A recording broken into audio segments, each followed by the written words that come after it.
Hi, Steve Stine from GuitarZoom here, and I have had a lot of requests lately for 7 Years by Lukas Graham. And so I thought I'd show you again how to play this, try and make it a little bit easier, and then show you some of the things that you can do to make it a little more accurate to what the song's actually doing.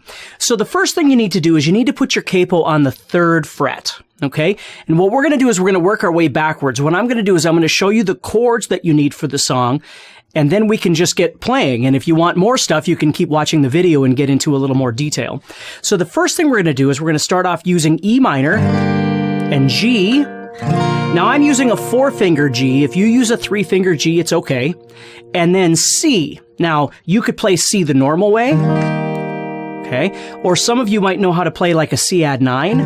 And if you'd rather play C add 9, that's okay too.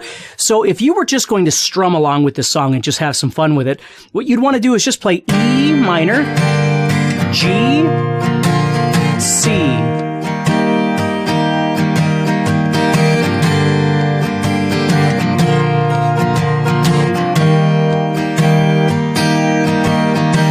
And that would be enough to get you through the entire song. Okay?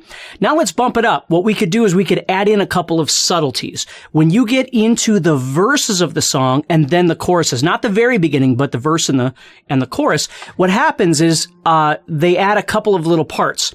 So when you're moving from E minor to G, there's this little step in there where what you're going to do. Now again, I'm playing a 4-finger G. So what I'm going to do is take my 1st finger and I'm going to place it on the 2nd fret relative to the capo. Okay? And when I do that, I don't need my middle finger anymore. So I'm just taking it off and I'm strumming. Now, I am deadening the 5th string because I'm touching it lightly with my 1st finger. You don't have to if you don't want to, but that's what I'm doing. So I'm going, and then, so what you do is you'd go E minor, then you'd go to your C, and then for 2 beats, you're going to go to the D chord. So this is the introduction of the D. So let me play you again. This would be the verse section happening right now. So I'm going E.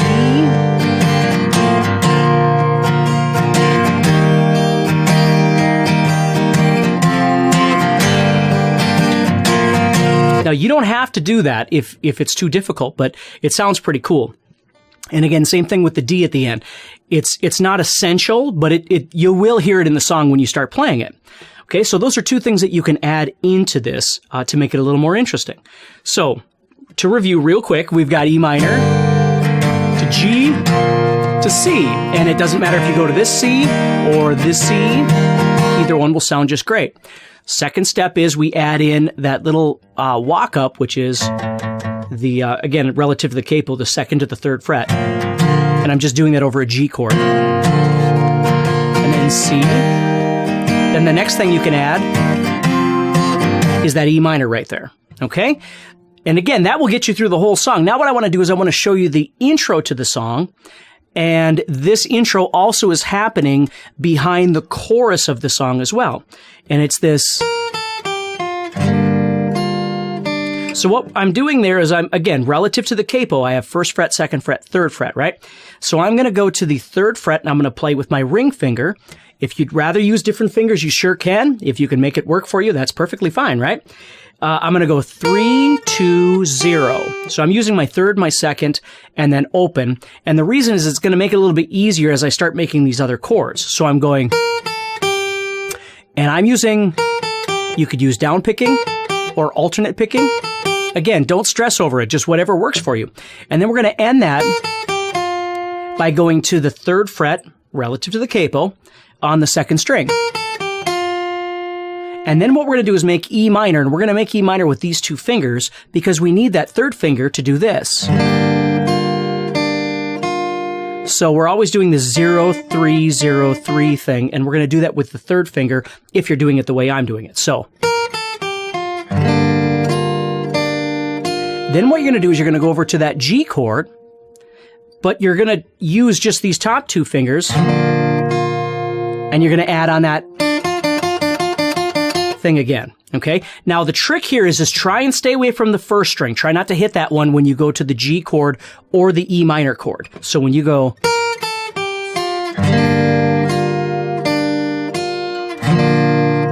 see, if you hit the then it kind of takes the sound out, right? We don't want to do that. So we have,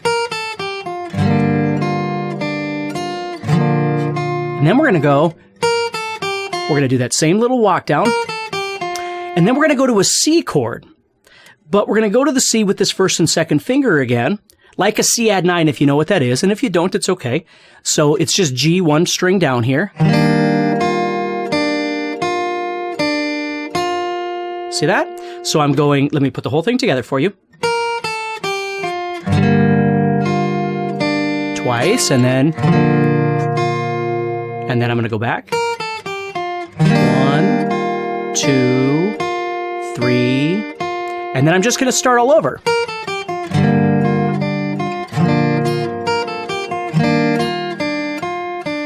Okay, now there's a couple little subtleties if we want to bump up to the next level. Okay, when you come around the first time, when you go this, again, it's not necessary, but here's what happens.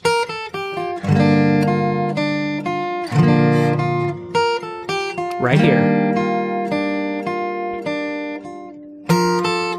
There's a D in there. And again, relative to the capo, so I'm plucking the fourth string open. In order to pluck the fourth string open and pluck the first string at the same time, I have to do what's called hybrid picking, because I'm playing with a guitar pick right now. So I would pluck this fourth string with the pick, and I would pluck the first note of that descending melody, that thing right there. I would pluck that with my middle finger. So I'd pluck these two strings at the same time. See that? And then as soon as I'm done plucking those, I'm going to go back to picking. It just gets me through that little situation right there. So let me play it nice and slow so you can see it.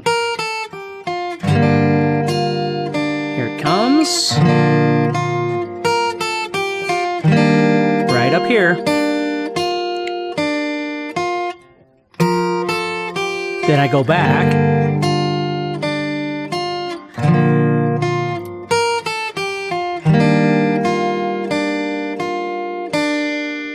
And you're just going to end right there. And then he starts singing. Okay? So you don't need to add this open string if you don't want to. If it's too difficult, it's fine without it.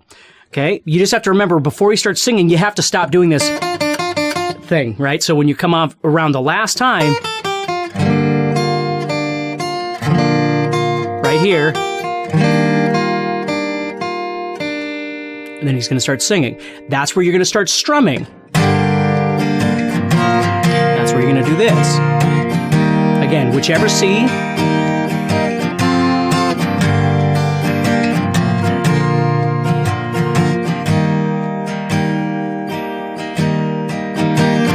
Okay?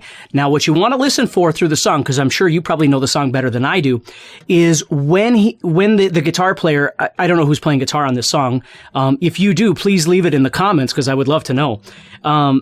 If it's Lukas or not, I don't know, but you'll have to listen of whether or not every time ends with a D, or sometimes it just ends on the C. Or does it always go to that D, you see? That's something that you're going to want to listen to. But if you just think about the whole thing, if you go back to the very first step, you don't ever have to add D in, okay? The second step is added in, once you get to the verse, added in all the time. And of course, the third step would be, listen to the song a little bit closer and figure out if you hear a pattern of when to use the D and when to leave it out. So anyway, I hope that this helps you a little bit. This is a really fun song to play. It's very popular. My daughter loves this song a lot. So hopefully you'll enjoy playing this. And remember, you don't have to do everything exactly the way I do it. Do it however it's most comfortable for you, but use it, to sort of educate yourself on some new things that you might try. And if you have any ideas, make sure that you leave some comments here on the YouTube page and let me know what it is that you'd like me to teach you. So take care, have a wonderful day, and practice hard. Hi there. Thank you so much for watching this video. I certainly hope that it helped you a little bit. If you enjoyed the video, please do me a huge favor and either like it, subscribe to the channel, share it, or comment on it. Okay, that's going to help us out enormously. And then we can keep in contact with you when we have new material that comes out. And if you enjoyed the video, we've got some other videos over here that you can watch that might be able to help you on your guitar journey as well. And if you look up on the top there, you're going to see there's a little eye up there. If you click on that, we are going to be giving you a free gift just to say thank you for watching the video. And then if you'd like to follow us on social media, you can use the term @GuitarZoom and you can find us there. All right? So take care, keep practicing, and have a great day.